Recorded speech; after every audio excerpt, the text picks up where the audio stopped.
Welcome back, everyone, to a brand new TV show spoiler review here at Max Talks Movies. My name is Max Hindenburg. Today, I am breaking down Season 2, Episode 7 of the Marvel Cinematic Universe and Disney Plus show, Daredevil Born Again. The episode is titled The Hateful Darkness. So, welcome in, everyone, to Max Talks Movies. I'm very excited to be bringing you my spoiler review of this penultimate episode of the second season of Daredevil Born Again. We're going to break down all the things that happened in this episode. Before we get into it, guys, the easiest thing you can do before we start this video is hit that thumbs up button. It takes 2 seconds out of your day. Hit that like button. Helps YouTube recommend my videos to new viewers. So please, takes 2 seconds. Please hit that thumbs up button. Also, again, my final warning for you guys, this is a full spoiler review. So if you did not check out last night's episode of Born Again, please watch it, come back. The episode's around 45 minutes or so. So please go back, watch it, and then come here for the spoiler review. So this is an episode. It's going to be a weird sentence to how I describe my feeling on this episode. This is a really excellent, flawed episode. I can totally see people loving the episode. I can totally see people poking so many holes logically on how things are transpiring in this episode. I think all, I gotta be honest, are fair opinions. I was there for the ride. I thought it was excellent. The suspension was really built up really well throughout the episode. I always love when Daredevil becomes like a courtroom drama show because obviously we have a lot of good actors here doing that.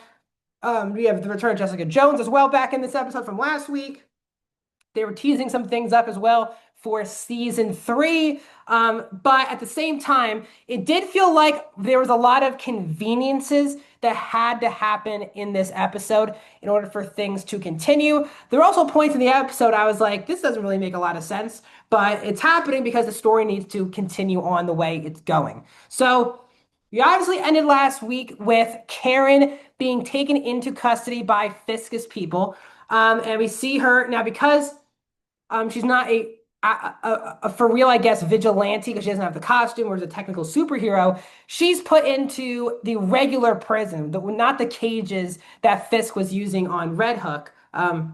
But she's in prison. Fisk has this one-on-one meeting with her, and she gets in his face and says, it's amazing to see you finally looking so scared. Last night you went too far, and now the city's finally turning against you. You can kind of see Fisk breaking down at this point.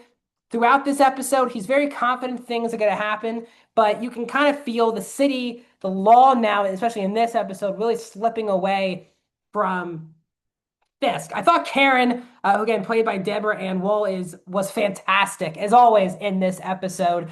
Her in prison, the confidence she has, especially in her scene with Dr. Glenn later in the episode. I thought it was all really well done. So she is in prison. Jessica Jones talks to Mr. Charles, and we learn that, again, as we learned kind of last week, Luke Cage is working for Mr. Charles and the CIA. He's off somewhere internationally. Now, again, they bring up Luke Cage both last week and this week, but it kind of makes zero sense why the character of Luke Cage is working for the CIA, especially if they're just going to go and try to kill his daughter and Jessica while he's not there. There's a lot of things that make zero sense with why Luke is working for him, why Luke's not in this season with Jess. It honestly just feels like they're just giving a reason on why Luke Cage is not in this season, why he'll be in season 3. At this point, again, we have another episode left, and we have a season with Luke Cage and Daredevil Born Again next season. I just think as of now, they're trying to explain it, and it honestly makes zero sense. Like Luke Cage working for the government, why? Why would he work for a government that behind his back would be trying to kill his daughter and his partner? Also makes no sense. So obviously there's something making him do that. But again, we're at the point in the season where we're definitely not going to learn about this until maybe the post-credit scene of the finale or into season 3. But we do get the scene between Dr. Glenn and Kingpin. He invites her into the office, and she finally asks him how you're doing. He's like, that's actually the first time someone's asked me how I'm doing. But the brunt of the conversation is that she did take one of the earrings from Vanessa. And Fisk says, I know you were very close with Vanessa. And again, This is so Dr. Glenn, like the character is easily the worst thing on the show. I feel bad for the actress. I don't think it's like totally the actor's fault, but the character is just written so poorly in this season. You don't buy at all that she was this very close confidant to Vanessa Fisk. Sure, you get like a scene or two with them in the season, but you don't feel like they're these tight buddies at all. But the show is trying to bang on the table every single week and tell you, hey guys, Vanessa and Dr. Glenn were close, so close. And I just find it to be ridiculous. I would rather you show me that they're very close friends than just yell at me every single week that they are really close friends. It kind of makes no sense. But Fisk actually gives her the other earring, kind of setting up the fact that he wants her to go down a very dark path at this point. We'll get back to Dr. Glenn later. We get to return a very important character in the Netflix era of Daredevil, and that is Brett Mahoney's, played by Royce Johnson, coming back to help Daredevil and Karen see each other while she's incarcerated. They have this back and forth, and Matt reveals that there's so many cameras there, and he's going to unveil himself back, not missing any longer, and representing her in court. I think that the whole court scene, and when he walks out, I gotta be honest, I had chills. It was an amazing entrance for Matt. And I thought it was really well done. But the trial's being moved to another day after they finally, they started cracking down on the military officers working for Fisk. The fact that you're really going to go in and do a welfare check, but have these ARs and weaponry. Do you really need that if you're just doing a welfare check on a blind lawyer? All of these things. So maybe with the cameras, even if Karen gets convicted, you at least have the public opinion that the whole system is rigged, especially against these people. We'll see where that leads us, right? We also have a scene earlier where Daredevil and Bullseye, and he says, "I'll never forgive you for what you did for Foggy, but you said you want to do one good deed to level out the playing field. I'm going to give you that one good deed." And we learn that Kingpin's people were obviously trying to kill the governor, but Bullseye saves the day. Bullseye has been honestly my favorite part of this season of Daredevil Born Again. Just really enjoyed his stuff. We also had the really fun interaction between Karen and Dr. Glenn, where it became very personal, but Karen was cocky as hell and was not going to play Heather Glenn's game with her because she knows all the answers are going to be rigged anyway, so might as well just go at her and kind of talk about knowing that her and Matt were together. It says, I actually kind of find this person kind of hot. And the back and forth I thought was really fun. And again, Deborah Ann Wool was just fantastic. But again, I don't care about Dr. Glenn at all. I don't find her that interesting. The fact that the thing that made her snap in this argument was Karen bringing up Vanessa, I was like, this is just a bit too ridiculous for me.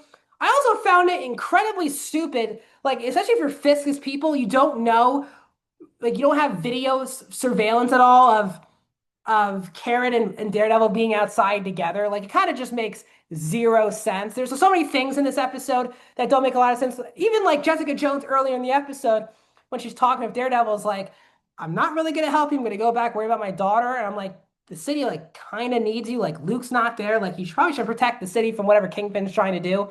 Sure, she comes back later in the episode to help him for next week, but I was kind of like, Jess, like you're really just gonna sit this one out? I thought it was absolutely preposterous and ridiculous. So there's definitely some elements of that in this episode. But towards the very end of the episode, we get that big fight between the military guys and Daredevil's people.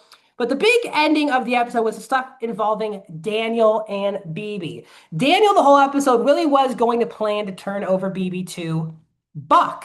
And the whole episode, you're kind of thinking to yourself, wow, he really is just going to give her up at this point. At the very last second, as they get to this hideout, he lets her run. Now, technically, could Daniel have run and Buck not known where he and BB are? Probably. Doesn't make a lot of sense. I'm sure they're trying to make sure the character's written where Daniel's like, I've made so many mistakes in my life. I'm going to pay for it by sacrificing myself for BB. Sure, he probably could have escaped with BB and been actually a really good person to have as on their side. He does do the sacrifice thing. He's like cursing out Buck And the whole time, actually, they did a really good job with me buying that Buck maybe wasn't going to kill Daniel because he knew Buck really respected him and liked him. But he shot him right at the head in the head at the very end of the episode. Michael Gandolfini continued to be really good on the show. And Daniel is dead. We'll see how BB reacts to knowing when that happens, or even if that's not uncovered. So again, I thought this was a really excellent episode. There was some really high highs. I did think some like 4 or 5 aspects of this episode kind of made no logical sense, and things had to happen in that way in order for the story to continue.